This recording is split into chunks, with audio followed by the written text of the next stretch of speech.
Have you ever had one of those mornings where everything feels perfectly peaceful? The coffee's just right, the sun's warm, the birds are singing, and for a brief moment the world seems calm and balanced. That was me, enjoying a quiet Saturday around 9:15 a.m., halfway through my second cup of coffee. Then, out of nowhere, my peaceful morning turned into chaos. A silver Jeep came crashing through my brick wall like it was made of cardboard. The sound was deafening, somewhere between a thunderclap and an explosion. My whole house rattled. Coffee sloshed over my hand as I dropped the mug and ran outside, my heart pounding so hard it felt like it might burst. And there it was, a Jeep half buried in the wall separating my yard from the street. Smoke curled from the hood, and behind the wheel sat a young woman, barely 20, maybe 19, frozen in shock. Her face was ghostly pale, her hands gripping the steering wheel like it was the only thing keeping her upright. I rushed over, shouting, "Are you all right?" But before I could even get close, she snapped, "That wall shouldn't have been there." I blinked. "What?" That's when I recognized her. She was Karen's daughter. Yes, that Karen, my next-door neighbor. The same woman who once called the city because she said my mailbox was too close to the curb. The same woman who complained that my dog barked too cheerfully. That Karen, her daughter, let's call her Emily, had apparently been trying to pull into her mother's driveway next door. Only instead of turning properly, she misjudged the angle, hit the gas instead of the brake, and plowed straight through my wall. Before I could even process what had happened, Karen herself came storming out of her front door in her bathrobe and slippers, phone in hand, already recording. She didn't ask if anyone was hurt. She didn't apologize. She just shouted, "This wall shouldn't be this close to the street. You're liable for this damage." "Liable?" I repeated, incredulous. Her daughter had just smashed into my property. But Karen wasn't backing down. She ordered Emily to start filming everything, my house, my yard, the wall, even me. She ranted about unsafe structures, bad visibility, and how she'd warned the HOA for months. By the time the police showed up, Karen had already cooked up an entire story. She told the officer that my wall was illegally built too close to the road, that her daughter could have died because of my negligence. The officer took our statements, examined the crash site, and then gave me a sympathetic look that said, "You're in for a long ride." At the time, I thought the worst was over. But that crash?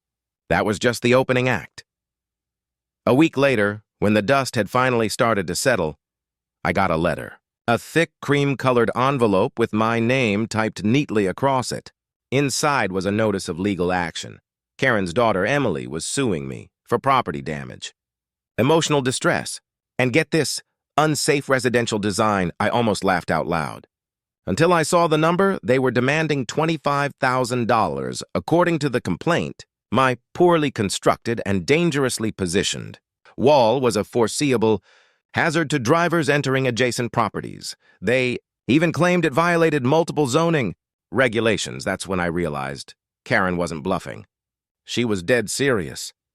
I immediately called my lawyer, Martin, a calm, sharp guy who'd helped me settle a property line issue years ago. I explained everything. He asked for photos, the police report, and the city permits for my wall. Thankfully, I'm a bit of a record keeper, so I had every document neatly stored in a folder. Martin skimmed through them, then smirked. "You're fine," he said confidently. "That wall was inspected, approved, and fully permitted by the city. Karen's about to waste a lot of money." Still, the thought of going to court over something this absurd made my stomach churn. Meanwhile, Karen was acting like she'd already won. She strutted around the neighborhood telling everyone I was finally being held accountable. She even posted about it on the community Facebook group, calling my wall a neighborhood death trap. The comments section blew up. Half the people laughed it off. The other half weren't sure what to believe. One person even wrote, "Wow, I always wondered if that wall was legal." Karen basked in the attention. Every morning she'd wave at me like we were best friends, grinning ear to ear. Her daughter, on the other hand, would drive by in a rental car, glaring daggers at my house like I'd ruined her life. The court date was set for 3 weeks later. I gathered everything, photos of the crash, the approved permits, and even my security camera footage showing Emily hitting the gas instead of the brake. I was nervous, but Martin told me not to worry. We'll let the facts do the talking, he said. If only Karen had known, those facts were about to destroy her entire case. The day of the hearing felt like stepping into a movie I never agreed to star in. The courthouse was small, the kind of place where everyone knows everyone. And the moment I walked through those glass doors, I spotted them, Karen and Emily. Karen looked like she was headed to a movie premiere, not a civil hearing. Oversized sunglasses, a pearl necklace, a tailored jacket, and that signature smug grin, the one she wore whenever she thought she was winning. Emily, on the other hand, looked miserable. She sat hunched over, nervously scrolling through her phone and whispering to her mom every few seconds. Their lawyer, a nervous-looking guy who couldn't have been more than 25, was flipping through a stack of papers like he already regretted taking their case. When Martin arrived, calm and composed as ever, he gave me a firm nod. "Relax," he said quietly. "We've got this. Everything's in order." His confidence helped. Just a little, then the bailiff called us in. The judge, an older woman with sharp eyes and an expression that could cut glass, took her seat and told everyone to begin. She had the kind of presence that made you want to stand up straighter. Karen couldn't help herself. The second the judge asked for opening statements, she interrupted her own lawyer, jumping to her feet like this was her personal stage.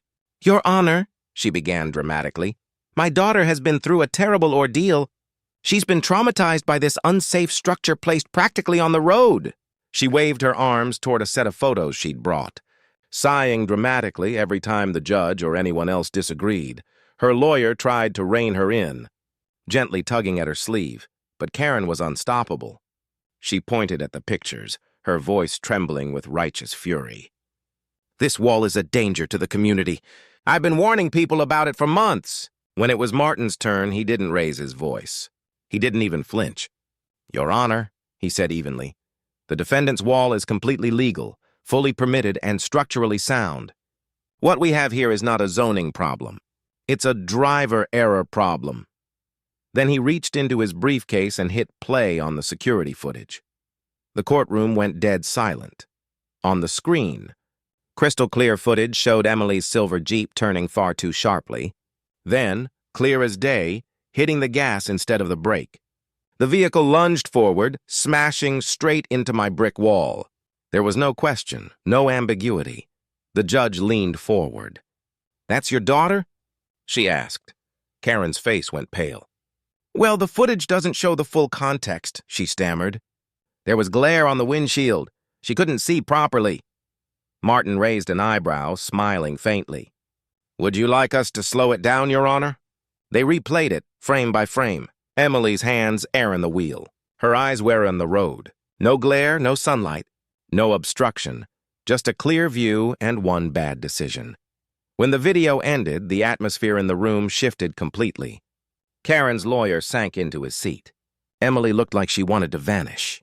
Even the judge sighed quietly, the kind of sigh that said, "We're done here," but of course Karen wasn't finished.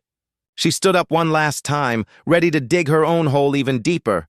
"Your Honor," she snapped, "that footage is misleading. The defendant edited it to make my daughter look reckless."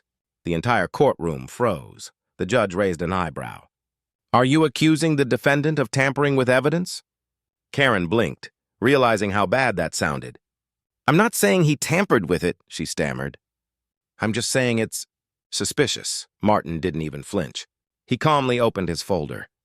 "Your Honor, this footage was submitted directly from my client's home security system and verified by the responding officer. We also have a signed statement from the officer confirming its authenticity." The judge nodded. "Noted." Then she turned back to Karen. "Do you have any proof this video was altered?" Karen dug through her purse like she was looking for buried treasure.